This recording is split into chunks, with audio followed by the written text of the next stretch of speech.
Bonjour à tous les amis, j'espère vraiment que vous allez tous super bien. Nouvelle vidéo aujourd'hui, très content de vous la tourner parce que c'est le retour de la Ligue des Champions.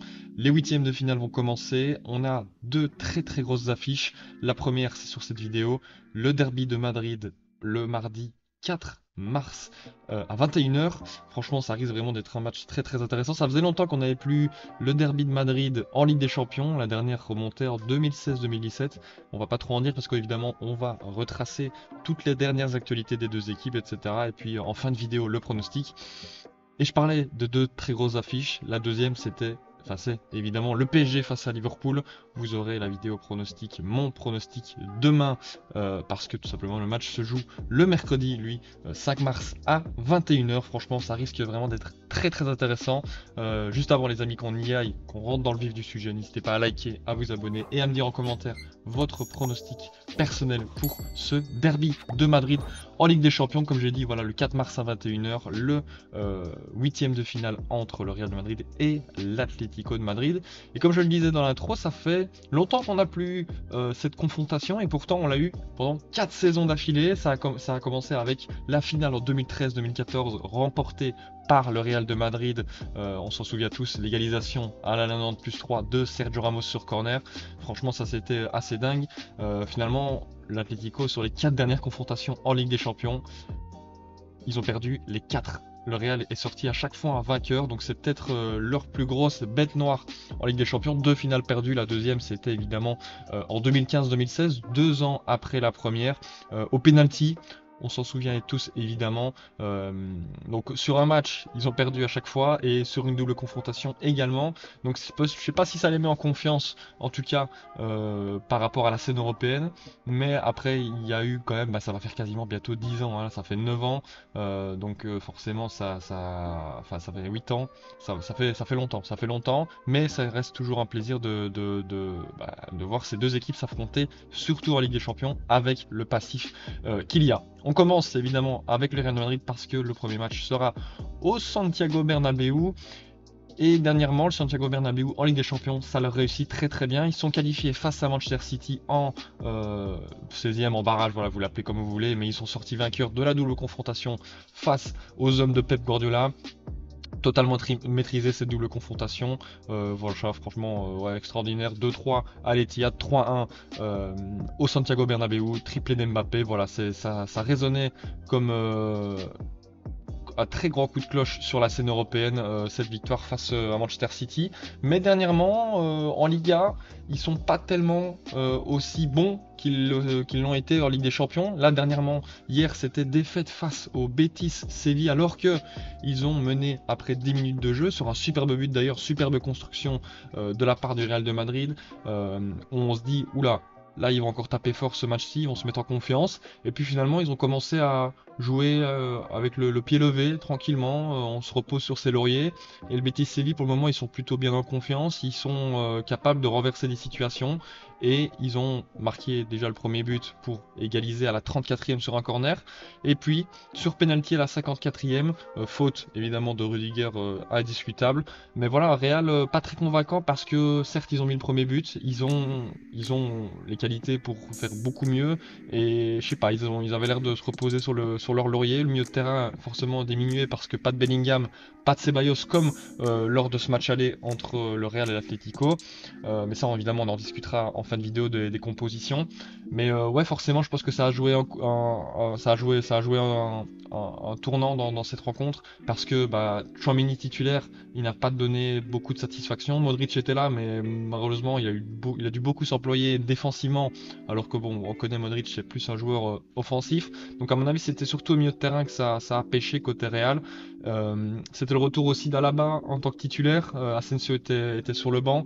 Donc voilà, ça n'a pas donné des certitudes à Carlo Ancelotti, en tout cas je pense, avant d'affronter l'Atlético de Madrid qui pour le moment est premier du championnat. Mais bon, le Barça a un match à jouer contre la Real Sociedad tout à l'heure, là au moment où je tourne la vidéo. Donc dans 4 victoires, il repasserait une nouvelle fois premier avec 57 points, donc un point de plus par rapport à l'Atlético. Et 3 points de plus par rapport au Real de Madrid. Là, franchement, bah, le Real, ils ont pas trop bien géré leur petite avance qu'ils avaient avec le Barça. Voilà, ils étaient égalité de points en cas de victoire. Là, maintenant, ils vont peut-être prendre 3 points de retard. Le Real, du coup, ben ouais, voilà, la compo, elle a un petit peu changé. Comme je l'ai dit, Ceballos s'est blessé 2 mois, ça c'est peut-être le gros coup dur. Et puis en plus, Bellingham qui déjà est pris rouge il y a 2 journées maintenant. Il va être suspendu aussi face à l'Atlético lors du match aller, parce que accumulation de carton jaune, donc il va être suspendu pour le match aller. Donc forcément, il va falloir faire avec le milieu qu'ils ont. Bon, ils ont quand même des ressources, hein. Il y avait quand même Camavinga qui a commencé sur le banc, qui pour moi doit être titulaire. Euh, Forcément face à l'Atlético. Valverde aussi a été laissé au repos. Est-ce qu'il sera qu'il sera de retour dans l'effectif? Ça c'est la question qui se pose parce que forcément aussi Valverde il est très important dans cette équipe. Défensivement, ils ont retrouvé quelques joueurs, notamment Alaba, Rudiger, etc. Voilà, ça fait maintenant 2-3 semaines qu'ils sont de retour, donc ça fait du bien aussi. Et puis au niveau des attaquants, ça, il n'y a pas de problème. Mbappé, Rodrigo, Vinicius sont tous les trois là. Les seuls absents, c'est Jesus Valero, Ceballos, Bellingham, du coup, forfait pour accumulation de carton jaune, Dani Carvajal, et bah, c'est tout. Mais ça reste quand même, il y a quand même deux titulaires de ces 2 derniers mois, Ceballos et Bellingham, qui ne sont pas là. Donc on verra bien comment ça va se passer. Du côté de l'Atlético, eux, tout va bien, tout va bien. Ils étaient dans les 8 premiers, pas besoin de s'inquiéter de faire une deuxième, enfin deux matchs en plus pour se qualifier en huitième. Ils ont fini à la 5e position avec 6 victoires et 2 défaites. Un tirage plutôt abordable hein, quand même pour les Colchoneros, mais ils ont fait le travail. Ils ont fait le travail, franchement, bien joué de leur part. Ils finissent dans les 8 premiers. Voilà, il s'épargne 2 matchs cruciaux quand même parce que bah, ça permet aux organismes de se reposer bien plus pour les joueurs et d'éviter les blessures. Et en plus de ça, hier, ils ont gagné face à l'Athletic Bilbao qui est quand même bah, le 4e du championnat qui joue un très bon football. Et ils ont réussi à gagner par le plus petit des écarts, 1-0 grâce à un but de Julian Alvarez à la 66e. Une belle ouverture de Llorente, il me semble, pour Julian Alvarez, il est en feu, il est en confiance, il marque, tout simplement. Voilà, un match bah, que les Colchoneros ont l'habitude de jouer. Quand ils ont des espaces, ils arrivent à faire mal, mais sinon ils en laissent le moins possible à l'adversaire. 12 tirs, 4 cadrés, voilà, pour 15 à 3 cadrés pour l'Athletic Bilbao. Voilà, plus ou moins possession quasiment égale. Donc c'est quand même un match plutôt intéressant, comme on l'a vu tout à l'heure, ils sont premiers en attendant le match du FC Barcelone face au Real Sociedad. Mais voilà, franchement quand même saison plutôt très satisfaisante pour les hommes de Diego Simeone. Mais ouais, franchement ils peuvent créer la surprise, surtout qu'en plus en Coupe du Roi ils ont affronté les Barcelonais il y a maintenant une petite semaine. C'est peut-être déjà un des matchs de l'année 2025, 4-4. Un match avec un scénario assez dingue parce qu'au bout de 6 minutes, c'est 0-2 pour l'Atlético de Madrid. Puis ça devient 4-2 après 74 minutes. Et puis ils reviennent en toute fin de rencontre. 4-4 avec un but de Marcos Llorente et de Sorloth à +3. Franchement, bah, un match très intéressant à suivre. Malheureusement, j'ai pas su le suivre ce match-là, mais j'ai regardé le résumé, etc. Je me suis rematé le match. Forcément, bah, c'est un match attendu au Barça. On sait bien que le Barça aime bien le ballon. On sait bien que l'Atlético sait jouer sans ballon, c'est jouer en parquant le bus. Et c'est très bien reparti en contre. Ils l'ont très bien fait. Ils ont même créé la surprise en marquant 2 buts après 6 minutes de jeu. Mais franchement, très intéressant ce match pour les deux équipes. Notamment, surtout pour l'Atlético de Madrid, qui montre qu'ils peuvent rivaliser avec cette équipe du FC Barcelone, parce qu'on se souvient qu'en championnat, ils ont gagné 2-1 là-bas aussi à Montjuic. Là, ils font 4-4 avant de rejouer la manche retour au Metropolitano le 2 avril. Ouais, franchement, ils sont pleins de confiance, ils ont pas beaucoup de blessures, il y a que Koké et Azpilicueta, ils sont dans la pleine capacité de leurs moyens. Ils sont sur un 4-4-2 face à l'Athletic Bilbao, pardon. On connaissait plutôt une défense à 3, mais c'est ce qui se passe quand ils ont le ballon, c'est une défense à 3. Mais là, ils ont changé le dispositif, à voir s'ils vont garder le même face au Real de Madrid. Ou peut-être repartir sur une défense à 3, ça va être évidemment à Diego Simeone de choisir tout simplement. Mais sinon la compo est très intéressante. Molina, Lenormand, Normand, l'Anglais et Galan qui composent la défense à 4. Oblak, toujours aussi bon au goal. Le milieu, Lino, Barrios, De Paul, Simeone, le fils, très intéressant. Et puis devant, sur l'autre Griezmann, ça se combine bien. Un grand avec un petit, une qualité technique, un qui sait jouer de haut but. Ouais, ça combine très bien, en tout cas, offensivement côté de l'Atlético. Griezmann toujours aussi bon. Et puis sur le banc, il y a quand même beaucoup de ressources. Axel Witsel, José Maria Jiménez, Gallagher, Marcos Llorente qui a fait la passe décisive.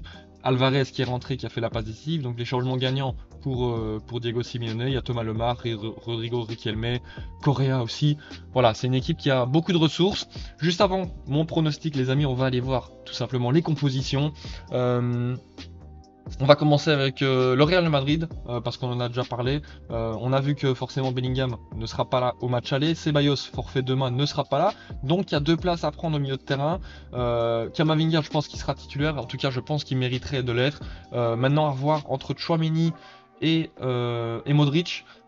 Qui va être titulaire? Ça, je me pose bien la question parce que Tchouaméni n'a pas fait un match extraordinaire face au Real Betis, au Betis Séville.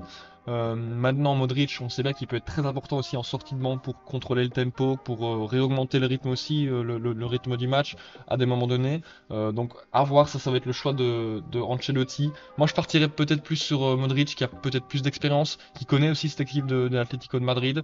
Et puis en plus, Camavinga et Valverde accompagnés de lui, il aura moins de tâches défensives à effectuer parce que forcément, ils seront très important dans tous les mouvements et dans tous les replis défensifs Camavinga, Valverde, ils savent les faire. Donc je pense que ce milieu à 3 c'est le mieux pour le Real. Maintenant la défense, je mettrais quand même moi Asensio, il a été très très présent quand il fallait l'être.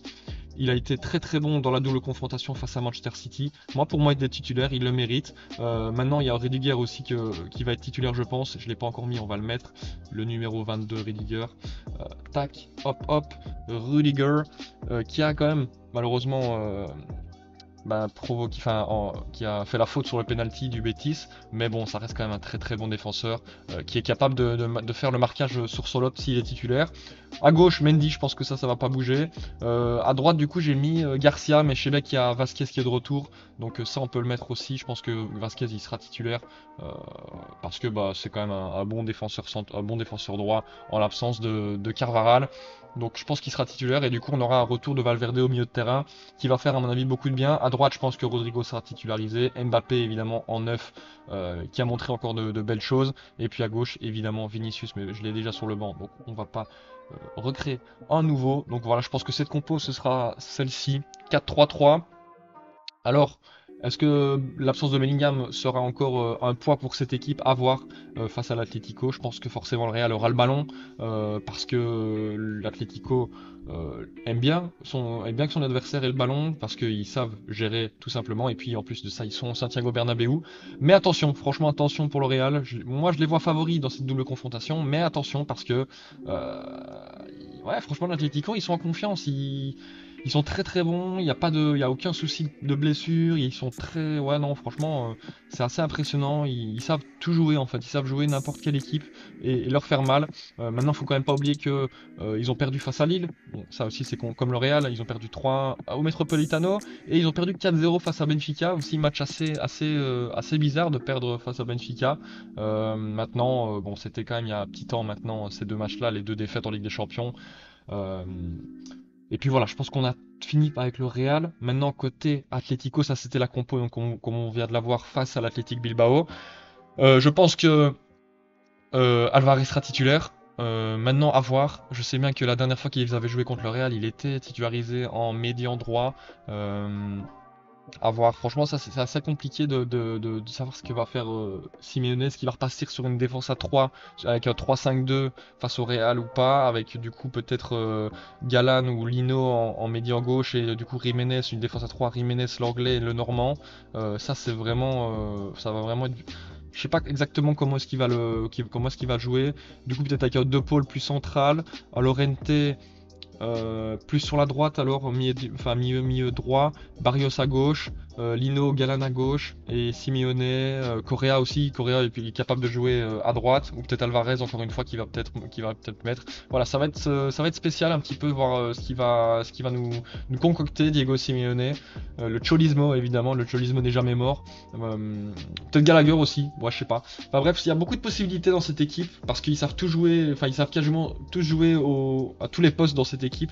Donc on va voir un petit peu comment est-ce qu'il va, manier cette équipe. Peut-être aussi Molina, alors un cran plus haut. Enfin bref, vous avez compris, il y a beaucoup de possibilités dans cette équipe. Ils savent jouer très très bien défensivement, ils savent très bien repartir en contre, donc forcément le Real a du souci à se faire dans cette rencontre parce que ils sont en confiance, le Real peut-être un peu moins, même si les attaquants eux le sont, surtout évidemment Kylian Mbappé qui était à l'origine du premier but du Real de Madrid.